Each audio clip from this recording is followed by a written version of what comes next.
बिस्मिल्लाहिर्रहमानिर्रहीम। आप देख रहे हैं डॉक्टर अब्दुल हफीज़ खान। आज मेरे पास आए हुए हैं डॉक्टर जावेद कासिम साहब और डॉक्टर अदनान साहब। माशाल्लाह ये दोनों जो है एमडी कैट और आपके यूएचएस के बारे में बहुत ज़्यादा एक्सपीरियंस रखते हैं। तो मैंने इनको तकलीफ़ दिया है कि आएँ और इसके ऊपर डिस्कस करें, क्योंकि हमारे बच्चे जो हैं वो बहुत परेशान हैं, पेरेंट्स जो है परेशान हैं।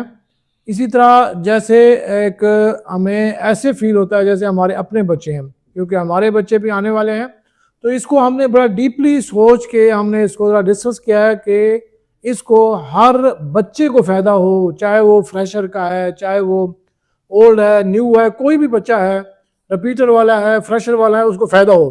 तो मैं पहला सवाल करूँगा डॉक्टर जावेद साहब से कि आप माशाल्लाह काफ़ी दिन से आप एमडी कैट और यूएचएस के मामलात पे, तनाज़ात पे जो है इश्यूज़ पे डिस्कस करें। तो हमें बताएं कि ये जो मामला हुआ है ये स्टार्ट क्यों हुआ, क्योंकि ये पहली दफ़ा ऐसे हो रहा है, इससे पहले तो ऐसा नहीं होता था।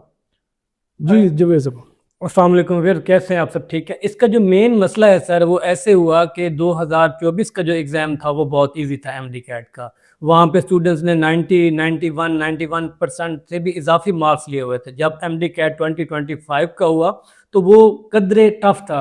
अब जो एमडी कैट की यूएचएस ने जो प्रोविजनल मेरिट लिस्ट लगाई है उसमें जो फ्रेशर्स का तनासब है वो 20 था और जो रिपीटर्स हैं उनकी रेशो 80 प्लस थी। 80% प्लस से ज़्यादा जो थे रिपीटर थे। इस बात को लेके जो फ्रेशर्स हैं बहुत ज़्यादा परेशान हो गए, उनको आगे कुछ नज़र नहीं आ रहा।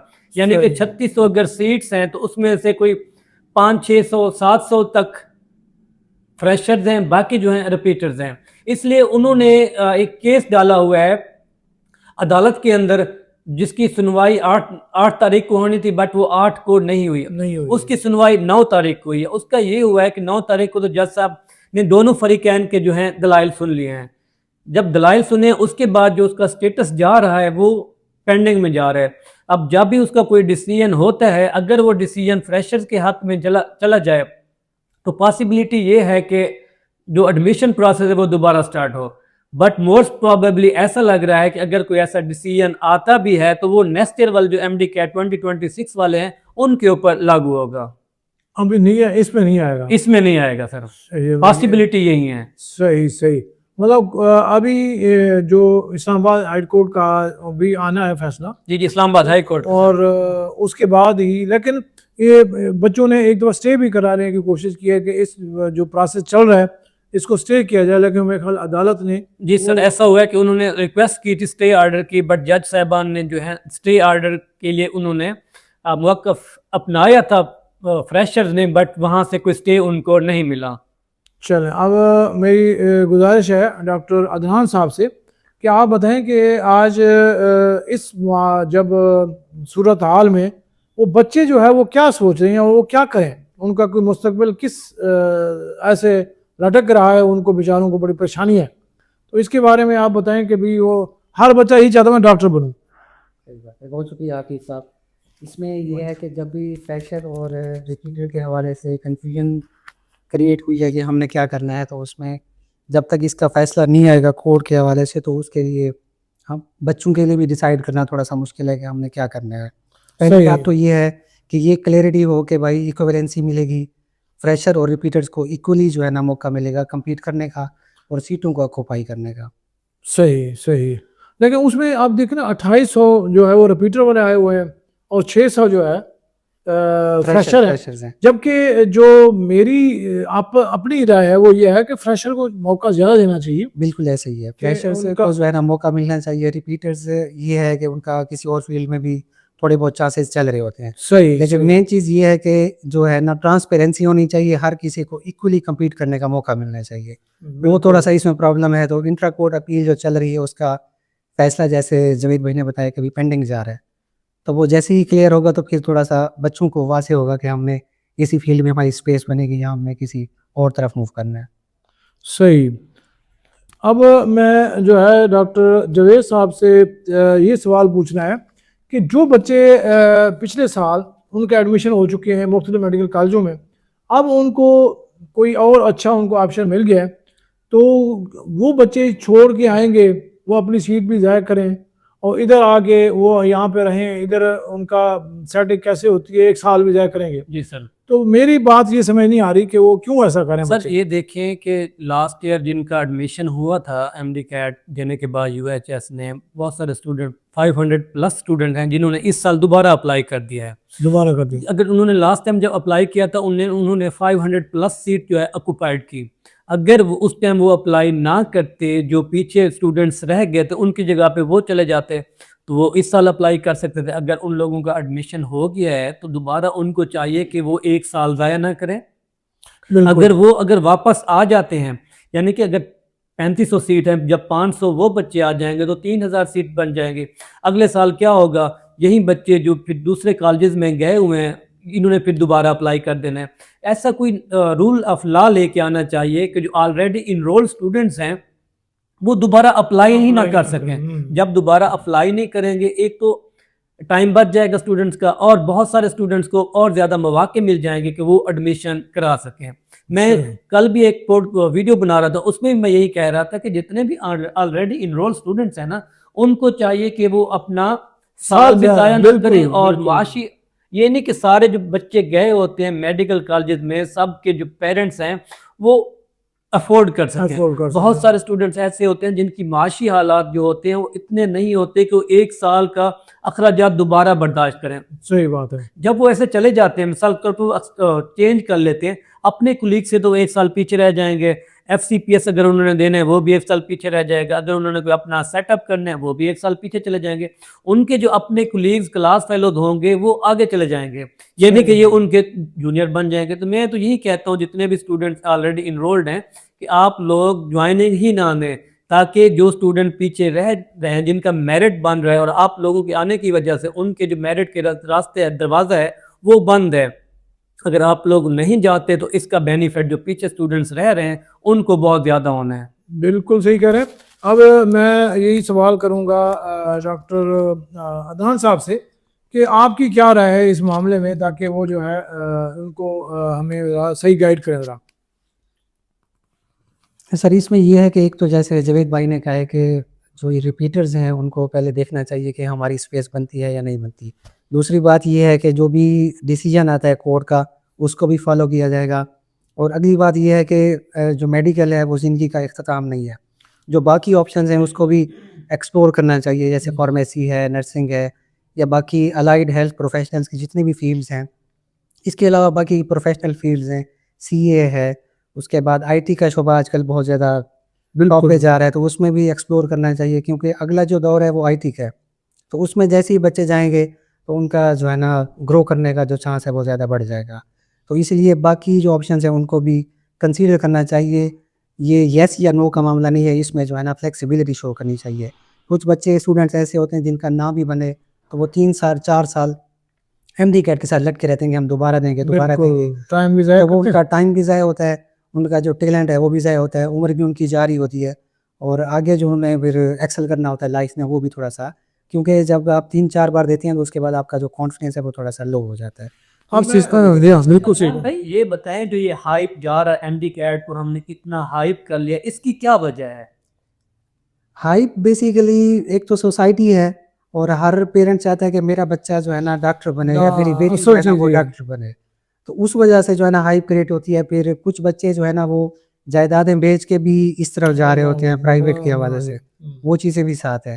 तो इसमें जो है ना कॉन्शियसनेस लेके फिर डिसीजन करना चाहिए कि हमने इस पे आना है। ये आप थोड़ा सा मॉडिफाई करेंगे कि जो हमारा डॉक्टर कम्युनिटीज़ है, जो स्टूडेंट्स प्राइवेट कॉलेजेस में पढ़ रहे हैं, उन्होंने इतना बढ़ा चढ़ा के उन्होंने सब ऐसे पहुँच के ना, इस वजह से हाइप भी हो सकती है।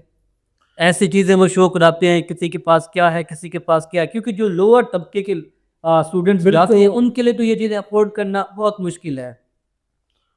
जी जी बिल्कुल ऐसे ही है। जो लोअर क्लास है और ज़्यादातर जो गवर्नमेंट इंस्टीट्यूट्स हैं उनमें तो 70% 80% जो है ना लोअर क्लास ही जा रही होती है, गरीब का बच्चा जा रहा होता है।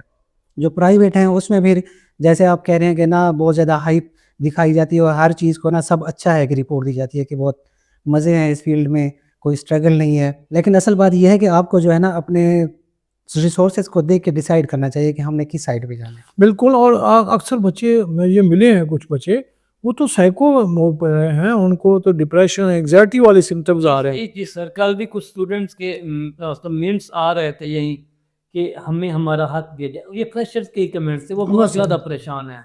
फ्रेशर्स को मेरा ख्याल में हक मिलना चाहिए, क्योंकि उनका जो है ये हक मारने वाली बात हो गई। और जो पीछे बच्चे अगर वो किसी मेडिकल में चले गए हैं और वो वापस आते हैं, वो भी उनका हक मारेंगे। हक मारेंगे। ये और नहीं कि उनकी सीटें जहाँ पे वो पढ़ रहे हैं ऑलरेडी, उनकी सीट तो वैसे ही 4 साल अगले 4 साल ज़ाया चले जाएगी, स्टूडेंट्स ही नहीं होगा। और जिनकी जगह पे वो आएंगे अगले साल उन्होंने दोबारा अप्लाई करना है। तो मैं तो यही कहता हूँ कि एक्विवेलेंट फार्मूला अप्लाई लागू हो जाना चाहिए। बिल्कुल भी स्टूडेंट्स का बहुत ज़्यादा फायदा है। और वैलिडिटी एमडी कैट की वैलिडिटी भी 3 साल की है। जो स्टूडेंट्स 2023 में उनका मेरिट नहीं बना तो उन्होंने दोबारा अप्लाई 24 में किया, 24 में नहीं बना, अब 25 में उन्होंने अप्लाई किया तो उनका हो गया है। हाँ, तो ये मतलब सारी जो है ये कानून को भी कुछ बेहतर करना पड़ेगा इस मामले में। नहीं, यूएचएस इस मामले को यूएचएस देख रहा है। अब सुनने में ये भी आ रहा है कि जो नेक्स्ट एमडी कैट एग्जाम हुआ करेंगे वो हो सकता है कि लैपटॉप पे हो या पैड के ऊपर हो। ये सुनने में आ रहा है, अभी तक इसकी कोई कंफर्मेशन नहीं है। क्योंकि जब हम एमडी कैट की तैयारी कर रहे थे तब ये चीज़ें नहीं थी, तब तो मेरिट इतना हाई नहीं होता था, बट पेपर इतना टफ होता था कि स्टूडेंट जो है एग्ज़ाम के बाद सर पकड़ के बैठ जाते, क्या भाई मेरा पता नहीं मेरिट बनता है या नहीं बनता।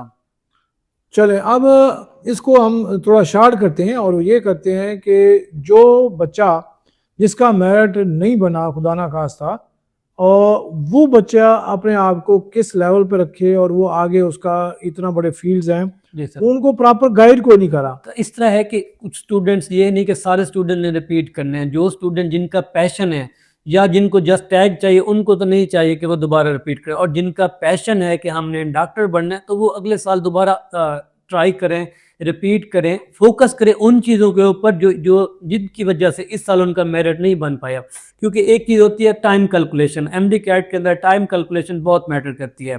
अब देख लें कि 200 क्वेश्चन है और आपको टाइम दिया जा रहा है 3 आवर्स का। इन 3 घंटों में आपने वो टाइम कैलकुलेशन करनी है। पहले आप वही सवाल करें, हल करें जो इजी हैं, जो आपको आ रही है। जो टफ हैं उनको नहीं करना चाहिए। सही सही सही, ताकि वो आपको डिप्रेशन ना हो, कोई प्रेशर ना हो। प्रेशर। देखिए ना कि एक स्टूडेंट एक टफ क्वेश्चन के ऊपर बैठ के सोचता रहता है, उस दौरान ही 2 से 3 मिनट जो है उसके ज़ाया हो जाते हैं। इसी तरह टाइम कैलकुलेशन इज की ऑफ सक्सेस।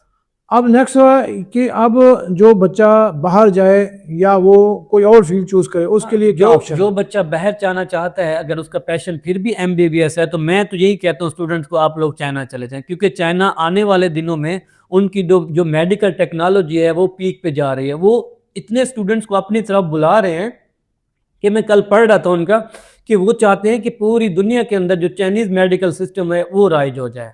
सही। क्योंकि वो स्टूडेंट्स को एमबीबीएस की स्कॉलरशिप भी देती हैं, बट जो स्कॉलरशिप है वो 3 टाइप्स की होती है वहाँ पे। एक तो पहली स्कॉलरशिप है चाइनीज़ गवर्नमेंट की तरफ से स्कॉलरशिप, दूसरी जो होती है प्रोविजनल यानी कि सूबाई गवर्नमेंट देती है, और थर्ड जो है वो आ जाती है university based scholarship. But MBBS की जो स्कॉलरशिप है 70% ऑफ होता है, मुकम्मल 100% ऑफ नहीं होता। सही सही, मतलब कुछ ना कुछ दे, वरना कुछ ना कुछ। अगर उन्होंने एमबीबीएस नहीं करना तो आपके पास मौके हैं, एआई है, आर्टिफिशियल इंटेलिजेंस, अब तो मेडिसिन में आना शुरू हो गई है।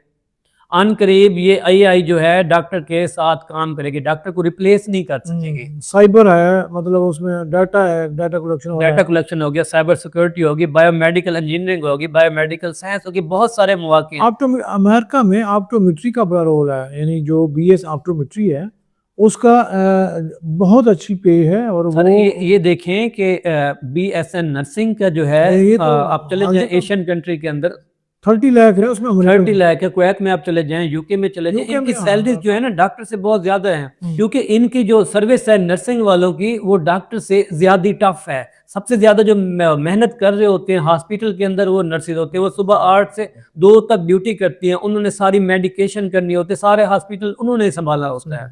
मैं तो स्टूडेंट को यही कहता हूँ कि जिनका मेरिट नहीं बन रहा तो वो बीएसएन कर ले, अगर उन्होंने बाहर जाना है। अगर और कोई शोबा चूज करना चाहते तो AI is better than anything else. ज़बरदस्त, थैंक यू वेरी मच।